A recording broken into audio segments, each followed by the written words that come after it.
कुलदैवत म्हणजे नेमकं काय?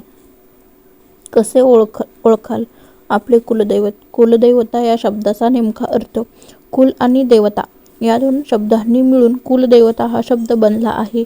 कुळाची देवता ती कुलदेवताच्या देवतेचा उपासना केल्यावर मूलाधार चक्रातील कुंडलिनी शक्ती जागृत होते, म्हणजेच आध्यात्मिक उन्नतीला आरंभ होतो. ती देवता म्हणजेच कुलदेवता असे पुराणात म्हटले.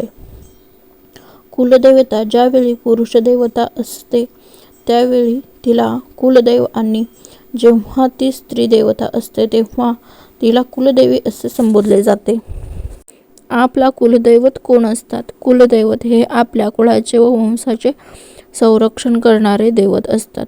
बहुतेक करून कुळाचे पूर्वज ज्या ठिकाणी पूर्वी वास्तवात होते त्या प्रदेशाजिकच्या परिसरातील प्रसिद्ध दैवत हे प्रामुख्याने त्यांचे कुलदैवत असते. त्यासाठी वर्षातून एकदा तरी आपल्या कुलदेवी किंवा कुलदैवताला त्याचे स्थानी जाऊन दर्शन घ्यावे असे म्हटलं जातं. प्रत्येक घराचे एक कुलदैवत असते. बहुतेक घरामधून लग्न, मुंज, वास्तुमंगल कार्यालय अशा मोठ्या कार्यक्रमानंतर कुलदैवताला जावे असा महत्त्वाचा भाग असतो. एखाद्याचे कुलदैवत कोणते हे कसे ठरवायचे? कुळावरून कुलदैवता व कुलदैवतावरून कुळ ठरवलं जातं. पूर्ण कुळाचे एकच दैवत असण्याची शक्यता असते. कदाचित काही नातलग कुटुंबाचा एखादा गावाशी संबंध असावा. जिथे वस्ती केली जाते तिथे एक देऊळ बांधले गेलेले असू शकतात. कौटुंबिकाला वाढली की त्याच कुळ म्हणता असावेत अशा कुटुंबाचे एखादे आराध्य दैवत असणे शक्य असू शकेल. मग जरी लोक स्थलांतरणे झाली तरी ती मूळ कुळाची स्मृती राहत असावी. उदाहरणार्थ महाराष्ट्रातील अनेक कुलदैवत जेजुरीला खंडोबा, तुळजापुराची आई भवानी, कोल्हापूरची अंबाबाई असलेले आढळतात. कुलदेवतेच्या उपासनेचे महत्त्व पुराणात सांगितलं आहे की ब्रह्मांडात असलेली सर्व तत्त्वे पिंडात आल्यावर साधना पूर्ण होतात. श्री विष्णू, शिव आणि श्री गणपती यासारख्या देवतांच्या उपासनेचे त्या देवतेचे विशिष्ट तत्त्व वाढते. परंतु ब्रह्मांडात असलेल्या सर्व तत्त्वांना आकर्षित करण्याचे केवळ कुलदेवतेच्याच जपात आहे. त्याप्रमाणे कुलदेवता ही पृथ्वी तत्त्वाची देवता असल्याने तिच्या उपासनेपासून साधनेला आरंभ केल्यावर उपासकाला कोणताही त्रास होत नाही. ज्याच्याकडे कुलदेव आणि कुलदेवी दोन्ही असतील त्यांनी कुलदेवीचा नामजप करावा असं म्हणतात. ग्रामदैवत हेच कुलदैवत असते का?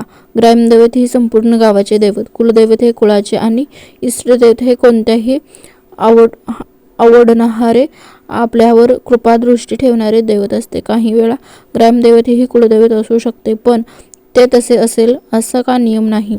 कुळ म्हणजेच काय?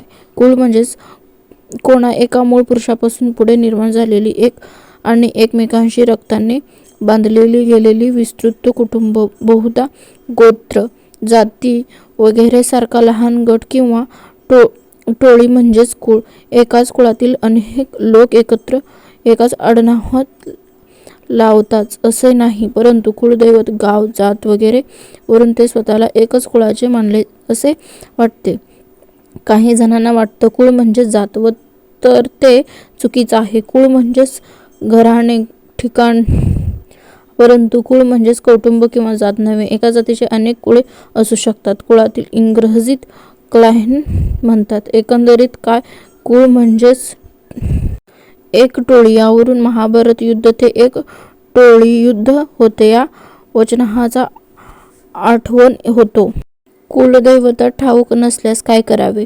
कुलदेवी किंवा कुलदैवता माहीत नसल्यास खालीलपैकी ज्या देवावर भक्ती आहे त्याची उपासना करावी. मूळ स्वरूपातील दैवते ब्रह्मा, विष्णू, महेश आदी माया विष्णूचे अवतार रूपातील देवता नरसिंह, राम, कृष्ण, परशुराम, शंकराचे अवतार रूपातील देवता कालभैरव, खंडोबा, मारुती आदी मायेचा अवतार रूपातील दैवते सरस्वती, लक्ष्मी, पार्वती, दुर्गा, चंडी, काळी, शंकराच्या गुणांचा मुख्य अधिपती तसेच आरंभ पूजेच्या देवता गणेश देवांचा सेनापती कार्तिकेय. दक्षिण भारत याला तत्व आहे. अय्यप्पा म्हणतात.